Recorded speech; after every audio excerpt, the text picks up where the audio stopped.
cheesy jalapeno sourdough. Dunk this in your next bowl of tomato soup. Let's make it.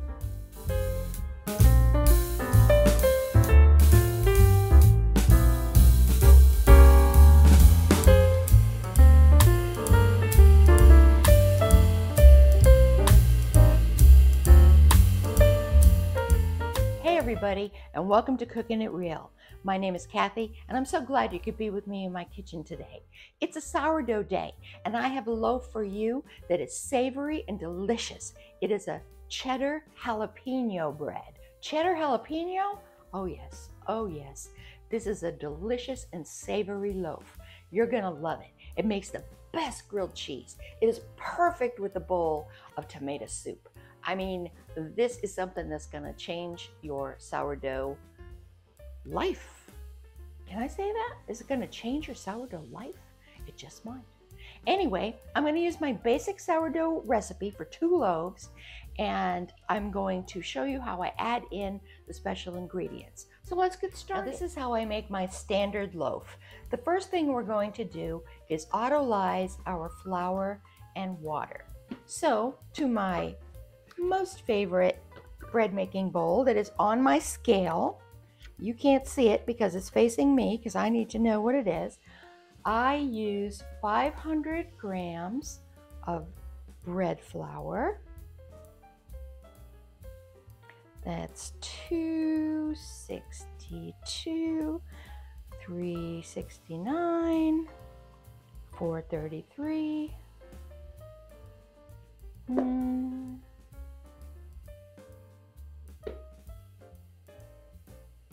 Okay, 500 grams of bread flour, and then I use 500 grams of all-purpose flour, and mix those two together. And then we're going to add our water, another 500 grams. We want 1,000 grams for 2 loaves altogether. 859, 901. See, almost there. 976. Oop, 1,009 grams.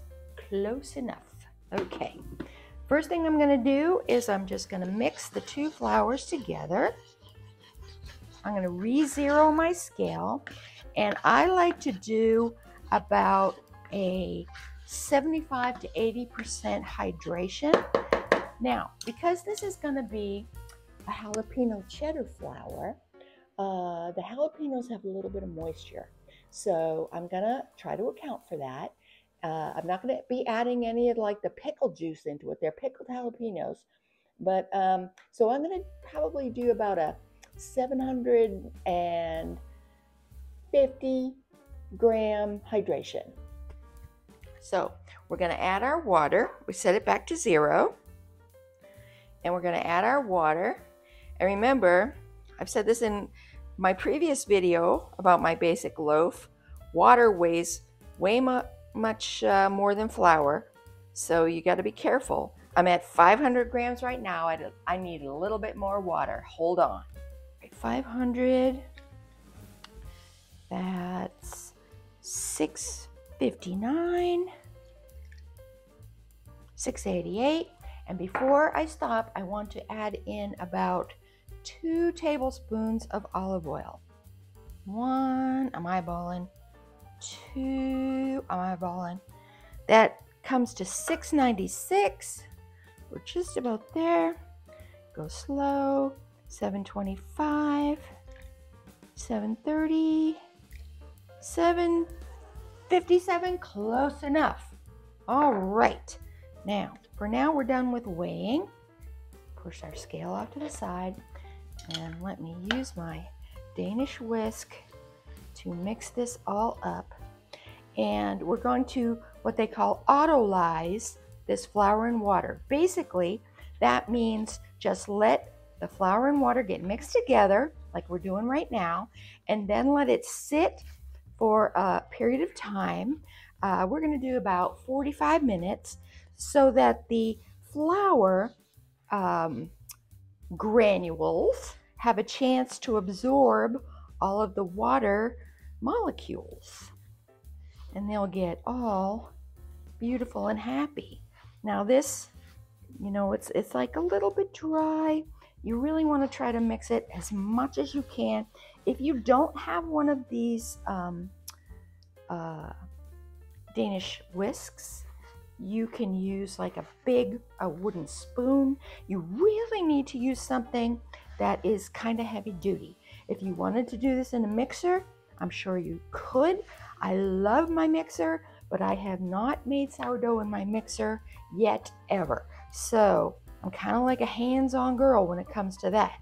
So I'm just gonna keep on sort of like smashing the moisture parts into the drier parts until we get it as good as we can get it. You see that? You see how like there's still some powdery flour on the bottom, but we're getting there. We're getting there. And it doesn't have to be perfection at this point, because we're just going to let it rest. We just want everybody to hang out and get to know each other, and then we'll be good.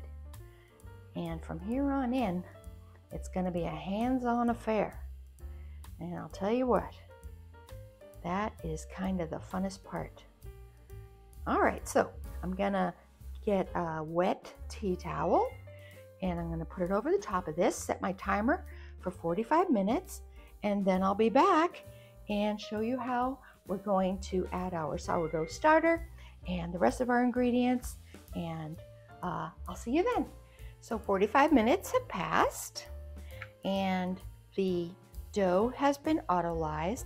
Doesn't look much different from it did when we last were together, which was only a moment ago for you, but 45 minutes for me. But now it's time to add the rest of our basic ingredients back on the scale. We're going to put it to 0, and we're going to add 20 grams of salt.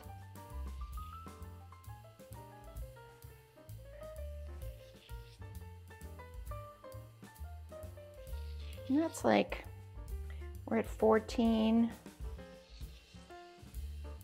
Oh, that's 19. There we go. 21 grams. That's not too bad. And then I'm going to 0 it again, and we're going to add our starter. Now, this is my starter that I started in January of 2022. And I fed it early this morning, and now it is about 8:30 in the evening, and it's all lovely and bubbly and ready to go. Can you see that? Anyway, the original recipe that I started using when I first started doing sourdough called for 100 grams to 150 of the starter, but I have found that I prefer to use about 200 grams of the starter, and that's just my personal preference. So I'm back at 0. I'm just going to take my starter, and I'm just going to goop it on in, and we're at 156. Ooh, 237. That's a lot. I might take a little bit of that out. Hang on. All right, I got a spoon, and I'm just going to take it right off the top so that it doesn't have any salt in it or any of the dough. I'm just going to sort of skim off the top and get it to 200 or just a little bit over. Yeah, that was just a tad too much. Now, you know, sourdough is very forgiving, and you don't have to be super exact, but you don't want to go, you know, completely off the charts with things. All right, so that finished up at 207. Now, this is how you mix in the starter and the salt. And I said this in a previous video where I first demonstrated how I do my loaves, that this was the part that kind of freaked me out the most, is because I'm not going to use my Danish whisk. I'm going to put my hands in there. And that's how it was recommended to do. And like, look at my lovely manicure. Thank you, Corrine. But you got to get in, get your hands dirty, and it's all for the best. So you just sort of dive right in like this, and you lift it up, and you sort of fold it over. There you go. And then you grab the next section, and you lift it up and fold it over itself. And you just do this until you've gone all around the bowl, and you've got everything sort of tucked in. It's not mixed. You're not stirring it around or anything like that. You're just kind of folding it all together. And that's going to be part of what we're going to be doing over the next about 2 hours, okay? You're not going to be here for 2 hours. We're going to do this right. All right, so I've mixed it in. Now it has to set again. We're going to put the towel back on, and we're going to let it rest, this time for 30 minutes. And then I'll be back and show you the next step. All right, 30 minutes. 30 minutes later, ta-da! All right, now we're ready to start what they call stretch and folds or flip and folds. I've heard it called so many different things. But basically, we're gonna do to this dough 4 more times how we just did to mix it in, to mix in the starter and the salt. Okay, so we're going to reach into the bowl with our bare hands. Oh man, we're tough. And we're gonna lift up the dough. We're gonna give it a stretch, give it a shake, give it a flip, and we're gonna let it go back on itself, okay? And you wanna go like the 4 points of the compass. That's how I look at it. Stretch and fold. Turn your bowl. Stretch and fold. Turn your bowl one more time. Stretch and fold. And what this is doing, it's developing the gluten and giving your bread the structure that you want. And you will see as we do our different stretch and folds how the texture of the dough changes. Now, we're gonna put the towel back on this. I'm gonna wash my hands, put the towel back on, set the timer for 30 more minutes, and then I'm gonna show you what we're gonna add in to our bread dough to make it a fabulous jalapeno cheddar bread. Mwah! While we're waiting our 30 minutes for the next stretch and fold, flip and fold, whatever you want to call it, these are the ingredients I'm going to be putting in our bread. Now, these are pickled whole jalapeno peppers. I'm doing 2 loaves. I don't know exactly how much I want because I haven't used these type of peppers before. I mean the whole ones. So I chose 6. We'll see what we need. I got to tell you this though. My husband bought a can this size of whole pickled jalapenos. And it's like, what are we gonna do with all those peppers? And he didn't know, but he thought it was a good deal. And being a foodie, you know, we love a good deal. And so I thought, let's make this bread. So that's what we're doing. Anyway, let's see how this goes.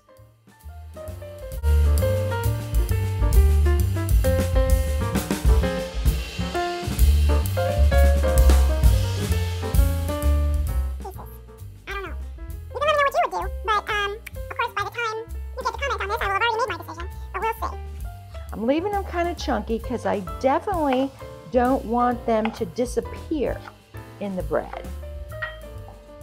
Woo! This smells amazing. And I have drained these. I was thinking I might need to drain them further, but I don't think I'm gonna have to because I don't want all that vinegar and extra, you know, juice, shall we say, in the sourdough. So I'm just gonna see. I'm gonna taste one. Ooh. Woo!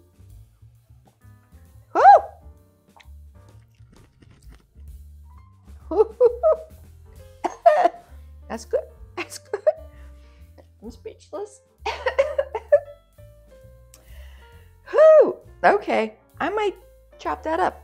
Now I'm thinking I'm chopping it. Ooh! Oh, that's vinegary. I might drain those for sure. I might. Oh! Caleb is probably laughing his butt off at me doing this. He thinks I'm a wuss when it comes to heat. And maybe I am. I do like heat, but maybe I'm just getting old. I don't know. All right, I think I'm gonna put a little plate on top of this with a weight. Just press it down a little bit and get some of that juice out. Whoo! Oh, mercy.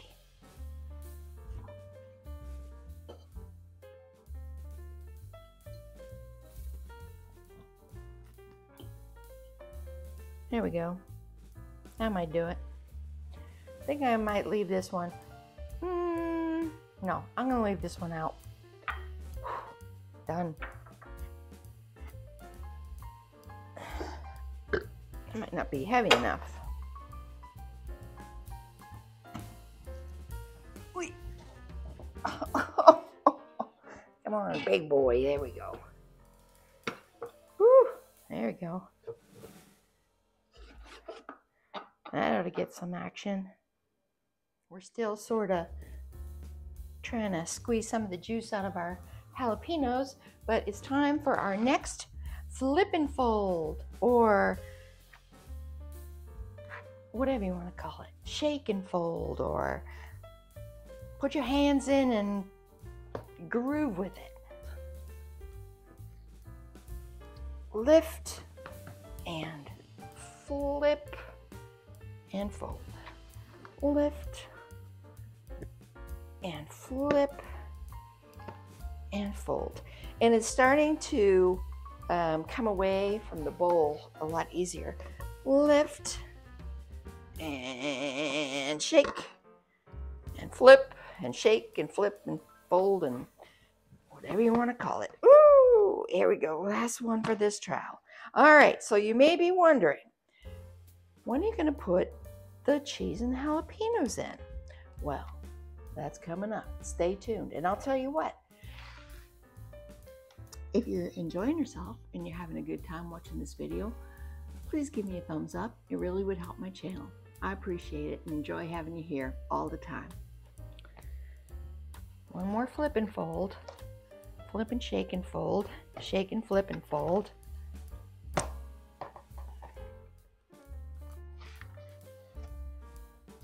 See, it's definitely feeling so much different. I love it.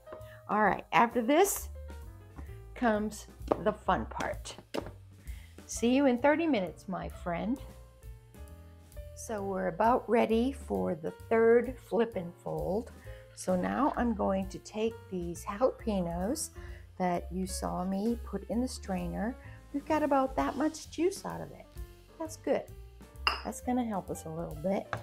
I'm going to turn those out onto the board, and I'm going to give them a pretty nice chop.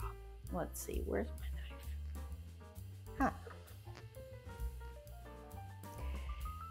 I think a lot of the heat is coming from these seeds, but ooh, it is so good. They're still a little damp. That's going to be okay. I'm not going to make them too finely chopped, but just enough so they spread out in the bread a little bit and no one gets a gigantic bite that they might not be prepared for. Although, you know, you got to tell people if you're giving them jalapeno cheddar bread. Ah, beautiful. Now, I also have some sharp cheddar cheese that I've grated. I think this is about 2 cups. I'm going to measure it when we put it into the thing, just so I can tell you exactly. I grew up as an extra New York sharp cheddar girl, and I can't really find that around here in East Tennessee. Not what I remember. But anyway, this is from our local warehouse store, shall we say. And I get them in the big 2-pound blocks. It is my go-to cheese. Sharp cheddar, love it for almost everything. Bottom line. Okay, now we add the goodness. Let's see how much cheese I actually shredded. I think it's about 2 cups, honestly. Let's see. And we're just gonna add this to our flip and fold. That's 1 cup. Maybe that's 1 cup. All right, spread that around. Let's see what else we got here. Yeah, I'm calling it 2 cups, you know, give or take. And you know, you can use, if you like it even more spicy, add like a pepper jack cheese. That would be amazing. All right, or you could do, oh, I don't know, oh my gosh. Now I'm starting to think of possibilities. All right, the possibilities are pretty much endless. I'm not gonna start naming them. Maybe I'll make a video for each and every one of them. Okay, now let's add our jalapenos in here.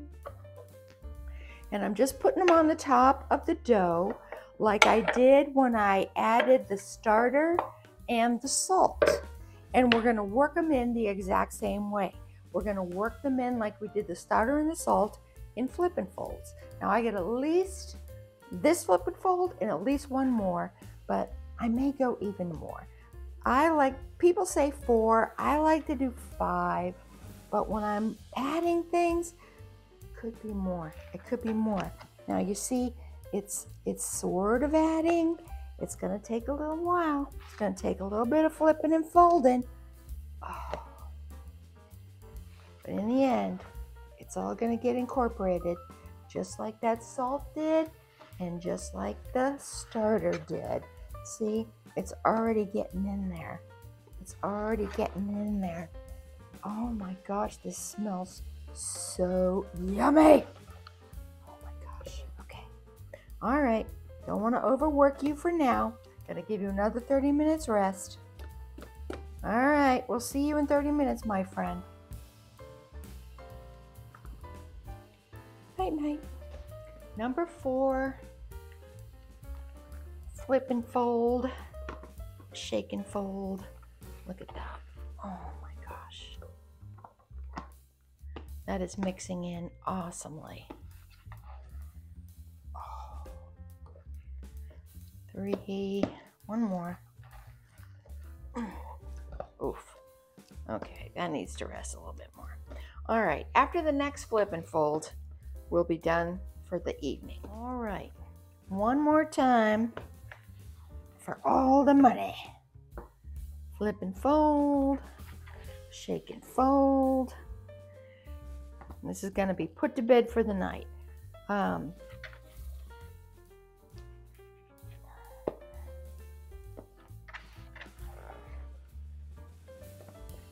right. Good rest, my love. See you in the morning. Good morning.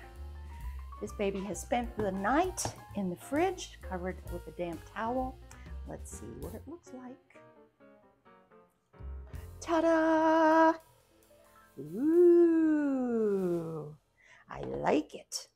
All right, now we're gonna get it out onto the counter and see what we can do. Some floury flour. Now this is 2 loaves here.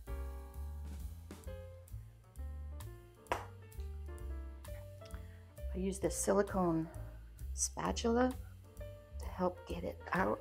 Oh, it's still cold. It's a little stiff.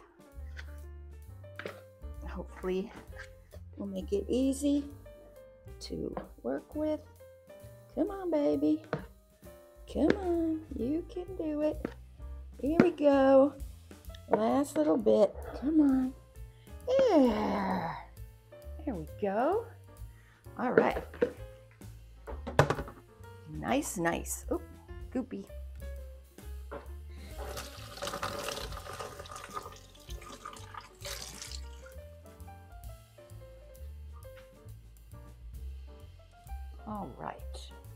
Gonna put a little flour on the top. Can you see this good? I think I'm gonna bring you down so you can see it a little bit better. Hang on. There we go. All right. Ooh, this feels good. All right, I'm just gonna divide this into the 2 loaves. And if you haven't seen any of my sourdough bread baking before, I prefer to do my loaves in a bread pan rather than in a Dutch oven, because it just works better for my husband and I. I'm just gonna work this a little bit, and then I'm gonna let it rest. This is basically the shape that I make my loaves in, but because I have so much stuff in them, I'm gonna make sure I poke it all in as much as I can. If there's any big holes for cheese to get out, we don't want that. So we get a pinch, pinch, pinch. Get in there, you. Get in there, you. All right. I like to just sort of roll it up on itself. I've had pretty good success making my loaves this way, so for now, that's how I'm gonna do it. I am not a sourdough specialist by any means. In fact, I'm pretty new to all of it, but how I started out was doing it in a Dutch oven and making the beautiful boules, but actually trying to make the beautiful boules. Didn't always work out. I had lots of trouble with my dough not being scoreable and all that stuff. All right. Now, because I've messed with this a little bit, I am going to just put the towel back on, and we're going to give it a little rest, and then we're going to get it ready to start its rise before baking. See you in a bit. Okay, so these loaves have gotten about a 25-minute rest, and that has given me some time to clean up a little bit and start getting ready for some other projects I have gonna be doing today. So let's get this ready for its rise before baking. Now I have this neat trick that I figured out about how to work my parchment paper. Watch this. I take my bread pan, my loaf pan, I put the parchment on top, I take my next loaf pan, and I just squish it down. There we go. Now I get my second sheet.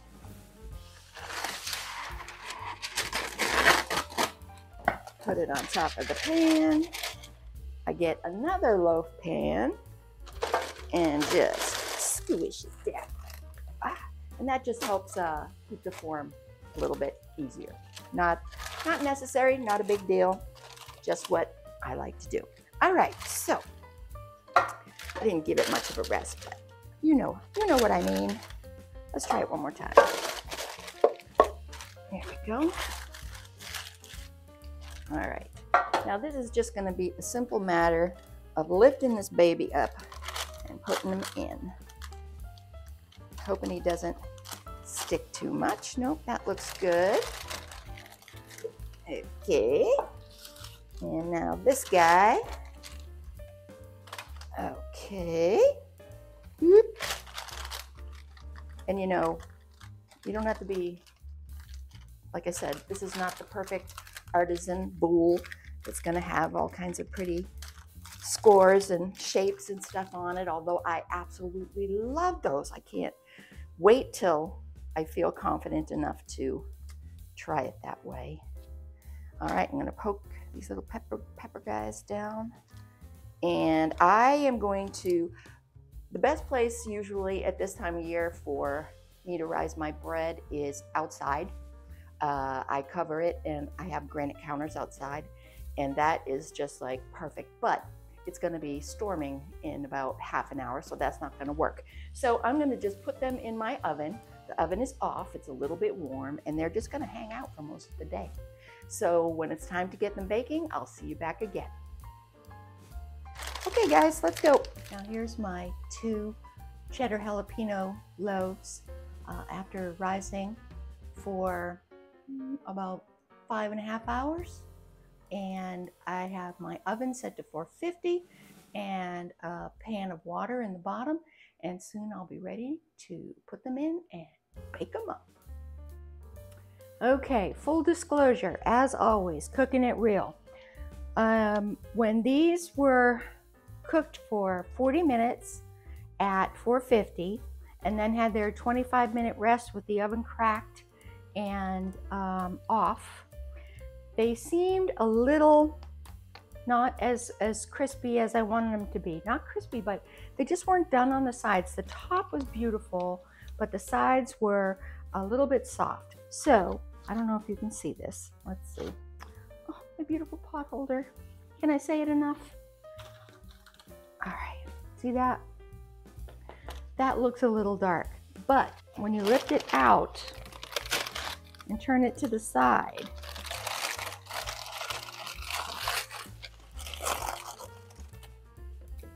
the sides look and feel just right. So here's the deal, okay? This is how I let them cool. I don't put them on a rack. The rack is so high up, it's hard for me to get, so I just do it like this. I'm gonna let these cool to the max because they've really been through a lot. And I won't cut into them for some time. Might even be tomorrow. So stay tuned and see what they look like, okay? Love you. Thanks for hanging out with me. I'll be back. It'll only seem like a second, but it may be tomorrow, maybe later tonight. Who knows? Okay, friends, you never really know how it's gonna be until you slice into it. So let me just show you all around. Yes, it got a little crusty on top, but look at the sides and the bottom. My bottoms always get dark, but I think it looks pretty good. Let's see what's going on inside. I'm just gonna cut it like right here. I'm not gonna take one slice. I wanna kind of get into it. Let's see.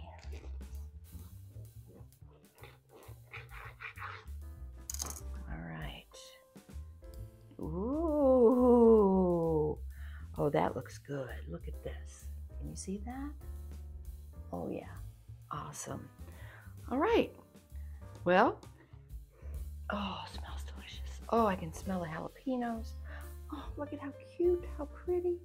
Oh my gosh, I hope you can see that. I hope I'm showing that correctly.